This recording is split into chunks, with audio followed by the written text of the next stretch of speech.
Utajiri wa kweli unapatikana kwenye ndoa. Mwendelezo wasema sustainability ya kweli inapatikana kwenye ndoa.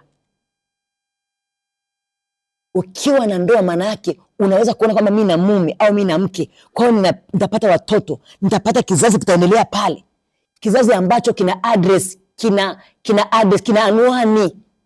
anwani ya bwana fulani na bibi fulani, wakamzaa kijana fulani na binti fulani, anwani inaongezeka.